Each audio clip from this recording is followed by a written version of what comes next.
साथ ही साथ हम मैथिली ठाकुर की भी बात कर लेते हैं। जी। एक कलाकार है, एक गायिका है और ये भी पहली बार चुनाव में, खेसारी लाल यादव छपरा से और मैथिली ठाकुर जो है वो अलीनगर से। मैथिली ठाकुर तो अलीनगर का नाम बदलने की बात करती हैं और खेसारी लाल यादव कहते हैं कि भरोसा किया गया है, जैसे मैं फिल्मों में आगे बढ़ा ऐसे ही राजनीति में भी आगे बढ़ूंगा। इन दोनों सीटों को लेकर क्या देखिए, पहली बात तो मैं मैथिली ठाकुर के बारे में कहूंगा कि जिस तरह से उनको टिकट मिला और जिस तरह से वो चुनाव में गई हैं, उसको लेकर भी तमाम सारे लोगों ने ये सवाल उठाए कि भाई उन्होंने आखिर राजनीति के मैदान में क्या कुछ किया है जो उनको तुरंत टिकट दे दिया गया।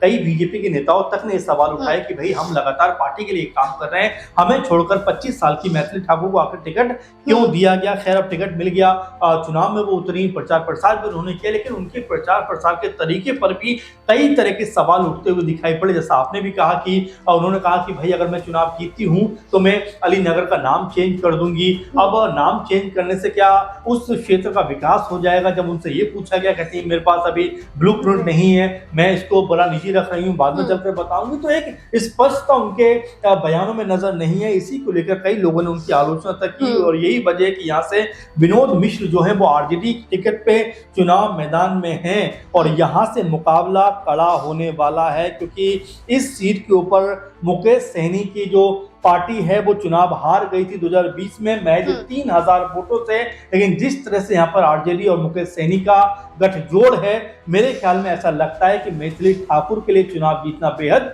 मुश्किल हो जाएगा। सर, एक और यहाँ पर फेमस चेहरा है रितेश पांडे, जो करगहर से चुनावी मैदान में और जन स्वराज के प्रत्याशी हैं। इनको लेकर क्या कहना है, क्योंकि पवन सिंह के साथ जुड़े हुए थे, अब अलग नजर आ रहे हैं। जी, जाहिर सी बात है, पवन सिंह के साथ में बड़ी उनकी बॉन्डिंग भी नजर आती है। एक बार खेसारी के साथ में विवाद हो गया था तो पवन सिंह के साइड में जाकर खूब बयानबाजी करते हुए दिखाई पड़ते, लेकिन चूंकि अब यहाँ दोनों अलग अलग पार्टियों से हैं तो पवन सिंह ने एक बार भी रितेश पांडे के खिलाफ या रितेश पांडे ने एक बार भी पवन सिंह के खिलाफ हमला नहीं बोला, बल्कि पवन सिंह खेसारी के खिलाफ खूब बयानबाजी कर रहे थे, खेसारी खूब बयानबाजी कर रहे थे, रवि किशन खूब बयानबाजी कर रहे थे, लेकिन रितेश पांडे के खिलाफ किसी ने कोई बड़ी बयानबाजी नहीं की। लेकिन जिस तरह से आप कह रहे हैं, मुझे लगता है कि अभी राजनीति में रितेश पांडे नौसिखिया हैं, ऐसे में उनकी जीत की संभावना बहुत कम नजर आती है। लेकिन हाँ, ये कह सकते हैं कि पहली बार चुनाव में उतरे हैं, स्टार कलाकार हैं, मशहूर कह सकते हैं कि एक एक्टर हैं, तो ऐसे में हो सकता है कुछ हद तक उनको यहाँ पर वोट मिलते हुए दिखाई पड़